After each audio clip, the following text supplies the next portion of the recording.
D'où vient le mot « gueux ». Depuis plusieurs mois, ce terme est repris par un mouvement citoyen hostile à certaines mesures écologiques jugées discriminatoires et élitistes. Sa première utilisation remonterait au XVe siècle pour désigner de manière péjorative celui qui vit dans la misère. Merci la gueuse. Ce n'est pas la première fois qu'une insulte est réutilisée par ceux qui en sont victimes. On pense par exemple aux sans-culottes ou encore à diverses insultes racistes ou misogynes. What's up, my nigga? What's up?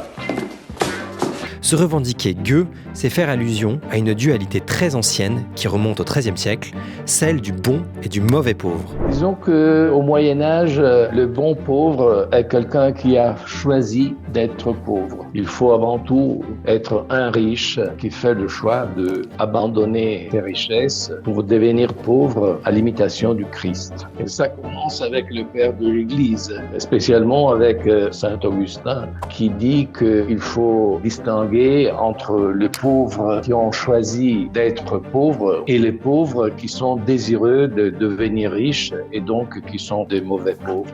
Le gueux, c'est donc en quelque sorte le mauvais pauvre. Et même si ces termes ne sont plus employés tels quels aujourd'hui, ils marquent sûrement encore notre culture politique.